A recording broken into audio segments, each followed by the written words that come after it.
So what is undervolting? Undervolting എന്ന് പറഞ്ഞാൽ ഗെയിമിലെ FPS ഒട്ടും തന്നെ കുറയാതെ GPUവിന്റെ വോൾട്ടേജ് കുറയ്ക്കുന്ന പ്രോസസ്സാണ്. ആൻഡ് ഇങ്ങനെ വോൾട്ടേജ് കുറയ്ക്കുന്നത് വഴി GPUവിന്റെ പവർ കൺസപ്ഷനും അതുപോലെ തന്നെ GPUവിന്റെ ടെമ്പറേച്ചറും ഈസി ആയിട്ട് കുറയ്ക്കാവുന്നതാണ്. ഈ ഒരു എക്സാമ്പിളിൽ അണ്ടർവോൾട്ട് ചെയ്ത് കഴിഞ്ഞപ്പോൾ ഗെയിമിന്റെ പെർഫോമൻസിനെ അഫക്ട് ചെയ്യാതെ ഓൾമോസ്റ്റ് 20 വാട്ട്സോളം പവറും 10 ഡിഗ്രീസോളം ടെമ്പറേച്ചറും കുറയ്ക്കാൻ പറ്റിയിട്ടുണ്ട്. ഡെയിലി മണിക്കൂറുകളോളം ഗെയിം കളിക്കുന്ന ടൈമിൽ ഇങ്ങനെ അണ്ടർവോൾട്ട് ചെയ്യുന്നത് എക്സ്ട്രീംലി യൂസ്ഫുൾ ആണ്. ഇനി ഈസി ആയിട്ട് എങ്ങനെ അണ്ടർവോൾട്ട് ചെയ്യാൻ നോക്കാം. ആൻഡ് ബിഫോർ ദാറ്റ് ഇതുപോലുള്ള കൂടുതൽ വീഡിയോസിനായിട്ട് ഇപ്പോൾ തന്നെ ഈ പേജ് ഫോളോ ചെയ്യുക. അണ്ടർവോൾട്ട് ചെയ്യാൻ യൂസ് ചെയ്യുന്ന സോഫ്റ്റ്വെയർ MSI ആഫ്റ്റർ ബേണർ ആണ്. സോ നിങ്ങൾ ഏതെങ്കിലും ഒരു ഗെയിം ലോഞ്ച് ചെയ്തതിനു ശേഷം MSI ആഫ്റ്റർ ബേണറിലെ കെയർവ് എഡിറ്റർ സെലക്ട് ചെയ്യുക. ഇവിടെ ഒരു ഗ്രാഫ് കാണാൻ പറ്റും. ഇത് ലെഫ്റ്റ് സൈഡിലുള്ളത് ക്ലോക്ക് സ്പീഡ്സും താഴെയുള്ളത് വോൾട്ടേജസും ആണ്. ഇനി സിമ്പിൾ ആയിട്ടുള്ള കുറച്ച് സ്റ്റെപ്സ് ആണ്.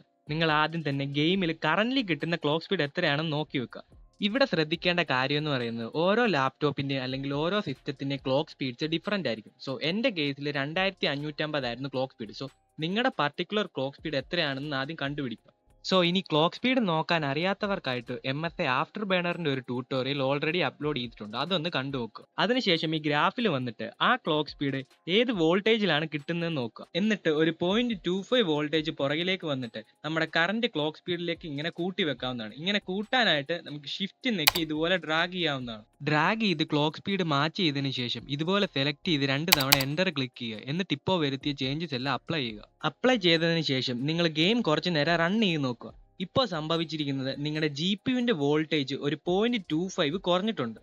അതുകൊണ്ട് തന്നെ ചെറിയ രീതിയിൽ ടെമ്പറേച്ചറും പവർ കൺസപ്ഷനും ഇവിടെ കുറഞ്ഞത് നമുക്ക് കാണാൻ പറ്റും.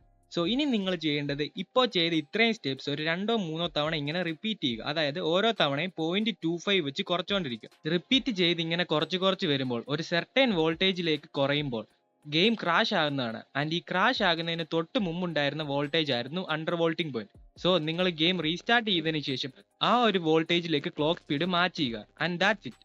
And most of the times നിങ്ങൾ ഇങ്ങനെ 0.25 വോൾട്ടേജ് കുറയ്ക്കുമ്പോൾ നിങ്ങൾക്ക് ഇത് 2-3 തവണയെ റിപ്പീറ്റ് ചെയ്യേണ്ടി വരത്തുള്ളൂ. അതിനുള്ളിൽ തന്നെ അണ്ടർവോൾട്ടിംഗ് പോയിന്റ് ഈസി ആയിട്ട് കണ്ടുപിടിക്കാവുന്നതാണ്. ആദ്യമായിട്ട് അണ്ടർവോൾട്ടിംഗ് ചെയ്യുമ്പോൾ കുറച്ച് കൺഫ്യൂഷൻ ഒക്കെ ഉണ്ടാകുമെങ്കിലും ഇതൊന്ന് മനസ്സിലാക്കി കഴിഞ്ഞാൽ ഇത് വളരെ സിമ്പിൾ ആണ്. ഈ അണ്ടർവോൾട്ടിംഗ് പ്രോസസ്സ് ചെയ്യുമ്പോൾ നിങ്ങൾ മോസ്റ്റ് ഇമ്പോർട്ടന്റ് ആയിട്ട് ശ്രദ്ധിക്കേണ്ട കാര്യം എന്ന് പറയുന്നത് ഒറ്റയടിക്ക് വോൾട്ടേജ് കുറയ്ക്കരുത്. ഇങ്ങനെ 0.25 വെച്ച് കുറച്ച് പോകുക.